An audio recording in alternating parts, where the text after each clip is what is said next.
नमस्कार दोस्तों, हमारे YouTube चैनल अमृत कथा कहानियाँ में आपका स्वागत है। आज हम भगवान श्री कृष्ण और एक बच्चे की कहानी सुनाने जा रहे हैं।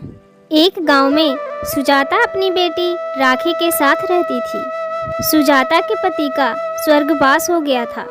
पति के गुजर जाने के बाद सुजाता ने बहुत कोशिश की, पर उसे कोई काम नहीं मिल सका।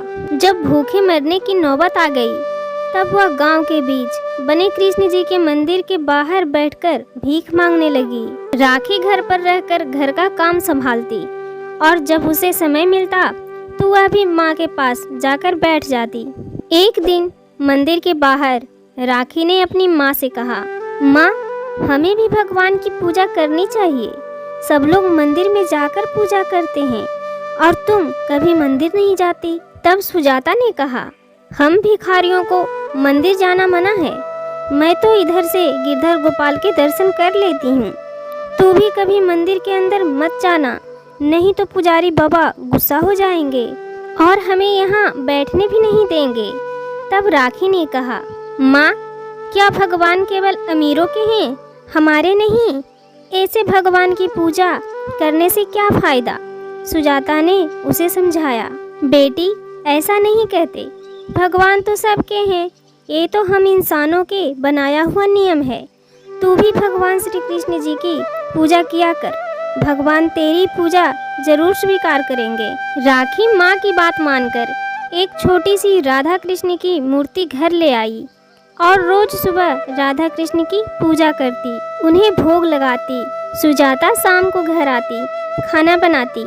इसके बाद दोनों माँ बेटी बातें करते करते सो जाते। एक दिन राखी ने अपनी माँ से पूछा, माँ, यदि हम मंदिर नहीं जा सकते तो कान्हा जी तो हमारे घर आ सकते हैं ना?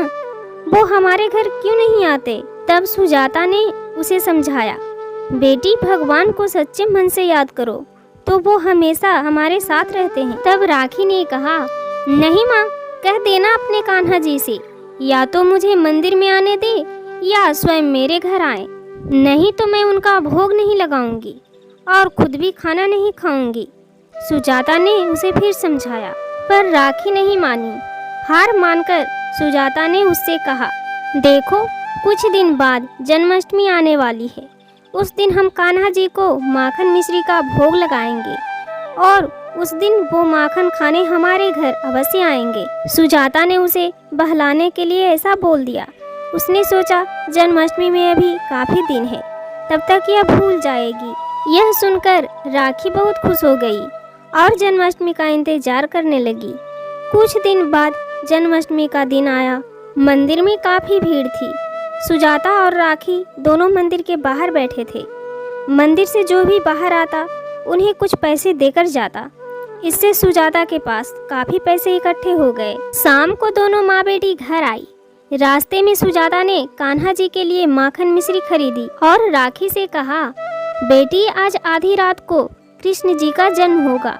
मंदिर में काफी भीड़ होगी। मैं मंदिर जा रही हूँ, तू खाना खा लेना। रात को जब मंदिर से घंटी और आरती की आवाज आए तो कान्हा जी को भोग लगा देना, मुझे आने में देर हो जाएगी। ये कहकर सुजाता मंदिर चली जाती है। राखी भगवान श्री कृष्ण की मूर्ति के सामने खाना और माखन मिश्री रखकर आधी रात का इंतजार करने लगती है। उसे पूरा विश्वास था कि आज कान्हा जी उसके घर भोग लगाने जरूर आएंगे। वह कुछ देर बाद वहीं पर सो जाती है।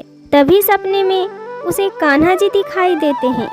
वो कान्हा जी को माखन मिश्री देती है। कान्हा जी उसके सामने बैठकर माखन मिश्री खाते हैं और अंतर ध्यान हो जाते हैं। कुछ देर बाद मंदिर की आवाज सुनकर राखी की नींद खुली। वह उठकर भगवान के सामने बैठ गई और हाथ जोड़कर उनसे कहने लगी, कान्हा जी, भोग लगाइए। जब काफी समय बीत गया, जब सुजाता भी घर आ गई, घर पहुंचकर उसने राखी से कहा, बेटी, तूने खाना नहीं खाया? राखी ने माँ से कहा, माँ, मैं कान्हा जी का इंतजार कर रही हूँ। आपने ही तो कहा था कि वो आज जरूर आएंगे। सुजाता ने उसे बहुत समझाया, पर वो नहीं मानी और जिद पर अड़ गई। कुछ देर बाद दोनों माँ बेटी वहीं पर सो गई। तभी राखी को किसी ने आवाज दी, राखी आंखें खोलकर देखी तो सामने कान्हा जी खड़े थे। राखी बहुत खुश हो गई।